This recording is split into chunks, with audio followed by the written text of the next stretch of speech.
영상을 처음 보시는 분들은 구독과 알림 설정을 하시면 유용한 정보를 더 빠르게 받아보실 수 있습니다. 오늘은 오르지 않은 코인을 고르는 방법에 대해서 이야기해 보겠습니다. 자, 여러분들 지금 여러분들도 알고 저도 알고 전 세계가 알고 있는 거대 상승 프로젝트가 하나 있습니다. 네, 무엇일까요? 체인링크입니다. 체인링크는 간단히 블록체인에다가 다른 정보들을 연결해주는 오라클입니다. 체인링크의 가격을 견인한 건 디파이라는 건 아마도 알고 계실 겁니다. 물론 코인베이스와의 관계도 있고요. 최근에 워낙 디파이가 폭발적이니까 이로써 가격이 많이 상승했다고 보아도 과언이 아니라는 이야기를 하는 겁니다. 근데 이 체인링크에 못 타서 아쉬워하시는 분들이 너무나도 많으실 겁니다. 정말 배가 아플 정도로 가격이 많이 상승했는데요. 근데 많은 분들이 체인링크 가격이 오르는데 하염없이 체인링크만 이렇게 바라보고 있었고 다른 게 올라가는지 인지를 못하고 있어서 또 못하는 일이 발생을 했습니다. 그게 바로 밴드 프로토콜입니다. 사실 어찌 보면 밴드 프로토콜의 상승은 체인링크를 보고 있자면 당연한 거였다라고 할 수 있었습니다. 왜인지 생각을 해볼까요? 밴드 프로토콜도 체인링크와 비슷한 기능을 하는 오라클입니다. 현실 세계 데이터를 블록체인을 통해서 이제 스마트 컨트랙에 연결하겠다. 이런 것들을 기본적인 목표로 가지고 시작된 프로젝트이고 체인링크랑 비슷합니다, 방향이. 아마 어떤 분들은 기사 하나를 유심히 보았을 때 이 밴드 프로토콜이 체인링크의 상승을 시작으로 함께 따라 올라갈 것이다 라고 예측을 하실 수 있었을 거예요.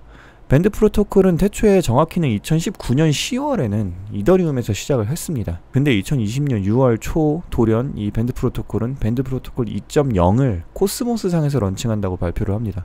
이게 저는 사실 모르겠어요. 어떤 전략적인 움직임이 있었는지 모르겠는데 아무튼 이더리움과 방향성은 같지만 좀 다른 차선을 타죠. 그래서 코스모스 오라클의 한 축을 차지했고 밴드 프로토콜은 코스모스에서 지속적으로 성장을 할 것으로 예상이 됩니다. 그러면 많은 분들이 고민을 합니다. 체인링크를 사야 하나 밴드 프로토콜을 사야 하나. 자, 저는 이미 많이 오른 거에는 좀 알러지가 있어서 별로 좋아하지 않습니다. 그래서 항상 아직 오르지 않은 것을 찾으려고 노력하고 있어요. 예시를 들어볼게요. 체인링크가 가격이 많이 올랐어요. 그래서 체인링크가 무슨 프로젝트인가 찾아보니 이더리움 스마트 컨트랙에 사용되는 오라클이었다, 이런 내용이잖아요.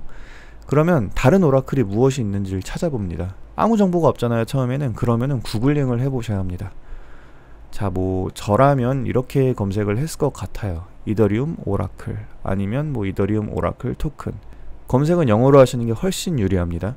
이런 식으로 검색을 해볼 것 같아요. 그러면 거기서 나오는 결과물들이 있잖아요. 뉴스라던가 셀럽들의 트윗이라든가 미디엄에 있는 사설이라던가 이런 것들을 기반으로 정보를 추려봅니다. 그러면 분명 괜찮은 것들이 몇몇 개 나오게 됩니다. 제가 최근에 찾았던 프로젝트들 중에 오라클 프로젝트가 말씀드렸던 아까 그 체인링크 밴드 프로토콜 다음으로 텔러, 다이아, 도스 네트워크, 네스트 프로토콜 이런 것들이 있는데 잘 찾아보면 같은 카테고리에 아직 오르지 않거나 오르기 시작하고 있는 토큰들이 많이 있습니다. 이런 것들을 찾아야 저는 진입을 합니다. 리서치를 마치고 프로젝트에 대한 검증을 하고 나서 누가 봐도 안 올랐거나 아니면 오르기 시작한 것 같은데 많이 안 올랐거나 아니면 꽤 오르긴 했지만 이미 선두로 달리고 있는 다른 프로젝트와 시총 차이가 굉장히 크게 차이가 난다거나 이러면 이제 후다닥 매수를 하는 거죠. 그리고 기다립니다.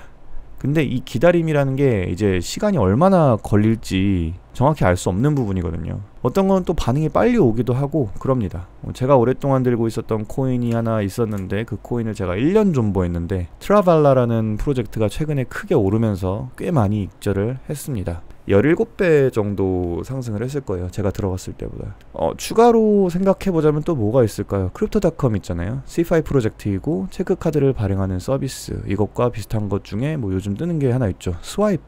스와이프인데요. 이 스와이프도 최근에 혜택을 리뉴얼하면서 주목을 받게 된 거지 그 전까지는 그렇게 크게 주목받지는 못했습니다. 아마 이 분야에 대해서 관심이 있으셨던 분들은 관심을 가져볼 수도 있었겠죠. 여기에 첨언하자면 아마 이 C5 시장이 더욱더 경쟁이 치열해지면서 많은 고객들의 선택을 받기 위해 동종업계에서 경쟁을 하는 모습을 보게 될 수도 있기 때문에 이런 크립토닷컴 같은 C5 프로젝트들 가격이 어떻게 변동이 있는지 지켜보는 것도 관전 포인트일 것 같습니다. 자, 그리고 지금 가장 핫한 카테고리가 뭔가요? 디파이죠.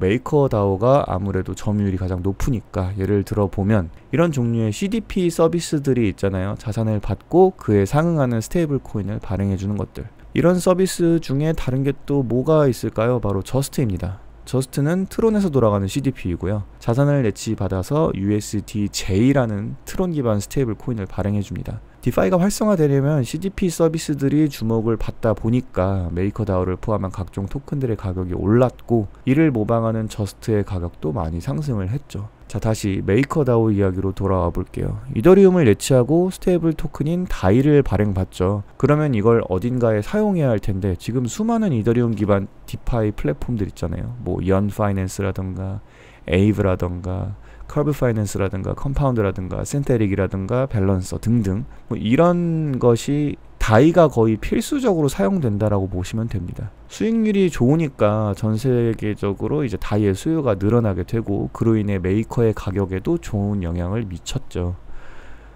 자, 그럼 우리가 다음 스텝으로 무엇을 생각해 보아야 할까요? 아까 말씀드렸던 저스트로 한번 예시를 들어볼게요. 자, 저스트의 가격이 많이 올랐어요. 그래서 여기 들어가기가 좀 부담스럽다면, 저라면 아마 USDJ가 어떤 플랫폼에 사용될 것인지에 대해서 리서치를 해볼 것 같습니다. 트론이 지금 돈이 된다는 소문을 들어서 이더리움에서 유행하는 것들을 그대로 가져다 쓰려고 하고 있잖아요.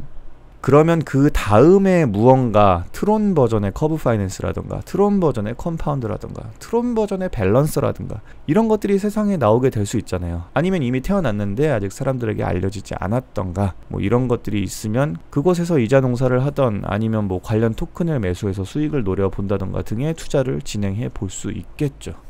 코스모스 쪽에는 CDP가 뭐가 있을까요? 제일 유명한 건 아마 카바일 겁니다. 현재 바이낸스 토큰을 내치받아서 USDX라는 스테이블 코인을 발행해주고요. 앞으로는 비트코인과 XRP도 추가될 계획을 갖고 있다고 합니다. 자, 그러면 이 USDX 있잖아요. 이게 어디에 사용이 될까요? 인젝티브 프로토콜이라는 거래소에서 수용을 하기로 했다고 합니다. 탈주한 거래소라고 하는데요. 이런 파트너십을 어제 그제 발표했습니다. 근데 이 파트너십으로 인해서 어떤 투자 가치를 찾아볼 수 있느냐, 이건 모르죠. 아직 인젝티브 프로토콜이 무언가 제대로 된 시작을 안 한 상태거든요. 제가 이 뉴스를 전달해 드린 건 이런 식으로 관련되어서 무언가가 새로 사업이 시작되면 그를 통해서 우리가 수익을 낼 수 있는 것이 있을지, 이거에 대해서 항상 고민을 해 보아야 한다는 겁니다. 다른 이야기를 더 해보자면, 제가 예전부터 자주 이야기하던 내용이지만 스테이블 코인이 앞으로 대세가 될 수밖에 없다고 말씀을 드렸습니다. 첫 번째로 스테이블 코인의 가치가 유지될 수 있도록 뒤에서 도와주는 거버넌스 토큰 RSV의 경우는 RSR이 이를 도맡아주고 있고요. 원화 스테이블 코인인 테라 KRW는 테라 루나가 역할을 해주고 있고요. 지금 많이 사용되고 있지는 않지만 이오스의 경우는 EOSDT라던가 카본머니 같은 프로젝트 등등 이게 수많은 것들이 준비가 되어 있습니다.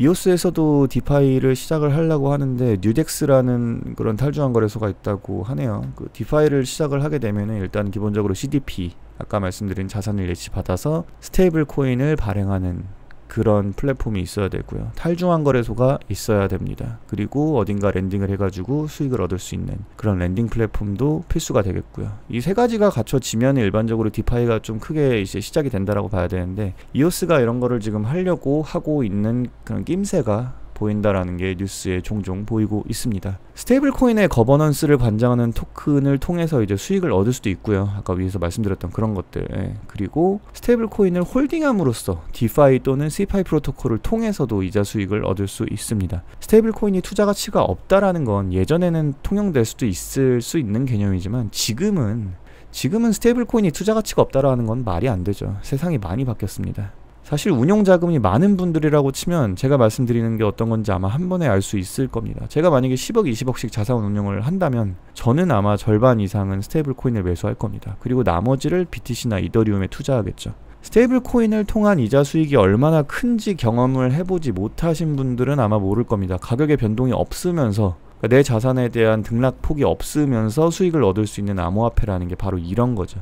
어제 바이낸스에서 발표를 하나 했습니다. 우리도 오늘부터 스테이블 코인 랜딩을 통해서 14%대의 연이율을 제공한다. 그리고 충격적이었던 건 반은 스테이블 코인으로 이자를 주고 반은 디파이 토큰들 중에 이제 랜덤으로 제공을 하겠다라는 거였는데, 이거 꽤나 신박했던 뉴스입니다. 그만큼 전체 시장에서 스테이블 코인과 그 거버넌스 토큰들이 갖고 있는 의미가 점점 짙어지고 있다는 겁니다. 자, 여러분, 오늘 제가 주절주절 길게 설명을 해드리고 옆으로 좀 빠지면서도 다른 이야기를 했는데 여러가지 수익을 낼 수 있는 샛길들에 대해서 이야기를 해드렸습니다. 물론 여러분들이 신뢰하고 있는 특정 코인에 대해서 뭐 믿음을 추구하고 굳히고 뭐 추매하면서 물타기를 하는 걸 제가 나무라고 싶지는 않습니다. 다만 제 입장에서는 요즘 이것저것 크게 적게 이렇게 먹을 수 있는 수익들이 굉장히 많아서 스테이블 코인 홀딩만으로도 디파이를 활용하면서 또 이자 농사를 하기도 합니다. 이런 것들을 배우거나 공부하시면은 충분히 다른 방법으로도 수익을 낼 수 있는데, 그냥 제 마음이 그렇네요.